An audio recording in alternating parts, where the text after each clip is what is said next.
Bala sir produce பண்ணுறதுக்காக கதை கேட்டார். அப்போது சூர்யா சாருக்காக கதை சொன்னேன். கதை கேட்டுட்டு பாலா சாருக்கு வந்து ரொம்ப பிடிச்சி போச்சு. சூப்பராக பண்ணியிருக்கீங்க லிங்குசாமின்னு சொல்லிட்டு இம்மிடியட்டாக சூர்யா சாருக்கு ஃபோன் பண்ணி மதுரையிலேருந்து வந்து அவர் கதை கேட்டார். ராஜிகாந்த் சார் சூர்யா காம்பினேஷனில் சண்டைக்கோழி நடக்கிறதுக்கான ஒரு மூடு போயாச்சு. அவங்களுக்கு என்னென்னா என்னுடைய சம்பளத்தை பற்றியான பெரிய டிஸ்கஷன் அப்போ ஓடும். ரன்னு முடிச்சு 1 கோடி கேட்குறாராமே சொல்லி அது பெரிய நியூஸ். அப்போ நான் யார்ட்டையும் கேட்டதில்லை.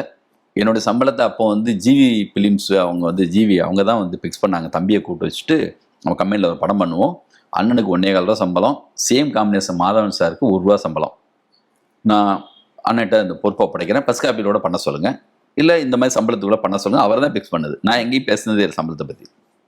அந்த காலகட்டத்தில் நான் சவுதி சாரை பார்க்க போனோன்னா அப்போ இந்த கார்கோ டைப் பேண்ட் இங்கே ஒரு பாக்கெட் இங்கே ஒரு பாக்கெட்டு இங்கெல்லாம் போட்டு சட்டை போட்டு போவேன். பிருந்தாட்ட சொல்லுவாரான், என்ன அவன் ஆள் வாங்கி நிறைய போடுறானா 1 கோடி கேட்குறாமேலையா அப்படி சொல்லி அவரும் சொல்லுவார். எங்கே பார்த்தாலும் இதை பற்றி டாக்கு இருந்தப்போ பாலா சாருக்கு என்னென்னா டயட்டோடைய சம்பளத்தை நம்மளும் ஒரு டெக்னீஷியனாக இருக்கும், நம்ம எப்படி குறைச்சி பேச முடியும். இந்த படத்தை ஒரு நம்மளுக்காக டேட்டு கொடுக்குறாரு சூர்யா சொல்லிட்டு அவர் என்னை கூப்பிடவே இல்லை. ஒருவேளை பாலா சார் கூப்பிட்டு இருந்தா அவர் மேலே எனக்கு இருக்கிற மரியாதைக்கு நான் எதுவுமே பேசியிருக்க மாட்டேன். அவங்க ஃபிக்ஸ் பண்ணுற சம்பளம் தான் நான் போயிருப்பேன். ஆனால் அது அப்படிதான் நிகழ்ந்துருக்கும். அது இந்த காலகட்டத்தில் எனக்கு என்ன கதை பண்ணிட்டோம், இது எதுக்கு தள்ளி போடுவானே, நம்ம பையன் தேடி வந்தான்ல, அவனோட ஸ்டில்லு பார்த்தது மைண்டில் இருந்துச்சு. அசிஸ்டன்ஸ் கூப்பிட்டு சொன்னேன்.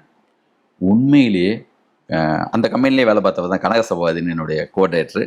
குறைச்சி சொல்ல அவர்லாம் என்னென்னா, நம்ம இவ்வளோ பெரிய படங்கள் பண்ணிகிட்டு இருக்கோம், ரஜினி சார்லாம் மீட் பண்ணிகிட்டு இருக்கேன் அப்போது படம் பண்ணுறதுக்காக. ரன்னு முடிச்சு ரஜினி சார் கூப்பிடுறாரு படம் பண்ணுறதுக்காக.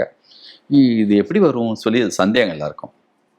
எனக்கு ஒரு பெரிய நம்பிக்கை இருந்துச்சு, இந்த கதையில் யார் நடித்தாலும் நிற்கும்னு சொல்லி. விஷால் தான்ப்பா ஹீரோ. கூப்பிட்டு போய் அவங்க அம்மா எல்லாரும் வந்து சொல்லியாச்சு.